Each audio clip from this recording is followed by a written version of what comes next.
வணக்கம். நியூஸ் 4 செய்திகள். சென்னை ஆழ்வார்பேட்டையில் உள்ள குழந்தை முத்துக்குமார சுவாமி கோவிலில் திருக்குடமுழுக்கு நன்னீராட்டு பெருவிழா. தமிழ்நாடு அரசு இந்து சமய அறநிலையத்துறைக்கு பாத்தியப்பட்ட வடபழனி முருகன் கோவிலின் உப கோவிலாக விளங்கும் ஆழ்வார்பேட்டையில் உள்ள குழந்தை முத்துக்குமார சுவாமி கோவிலில் நூதன ஆலய திருக்குடமுழுக்கு நன்னீராட்டு பெருவிழா வெகு விமரிசையாக நடைபெற்றது.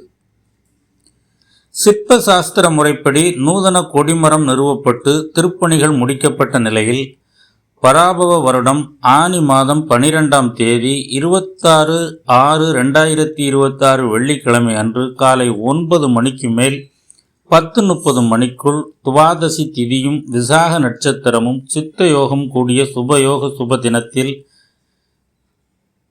வேத விற்பனர்கள் மந்திரம் முழங்க கோபுர கலசனங்களுக்கு புனித நீர் ஊற்றி கும்பாபிஷேகம் நடைபெற்றது.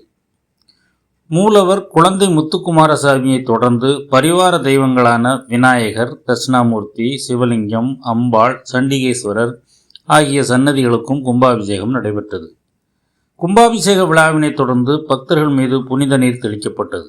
அதன் தொடர்ச்சியாக குழந்தை முத்துக்குமார சுவாமிக்கு சிறப்பு அலங்காரம், அபிஷேகம், தீபாராதனையும் அருட்பிரசாதம் வழங்கும் நிகழ்ச்சியும் நடைபெற்றது.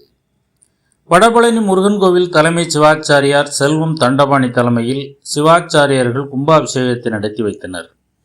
இவ்விழாவில் வடபழனி முருகன் கோவில் தக்கார் எல் ஆதிமூலம், துணை ஆணையர் சு லட்சுமி மற்றும் ஏராளமான பக்தர்கள் பங்கேற்று சுவாமி தரிசனம் செய்தனர். கும்பாபிஷேக விழாவை முன்னிட்டு குழந்தை முத்துக்குமாரசாமி கோவிலில் வேத பாராயணம், திருமுறை பாராயணம் செய்யப்பட்டது.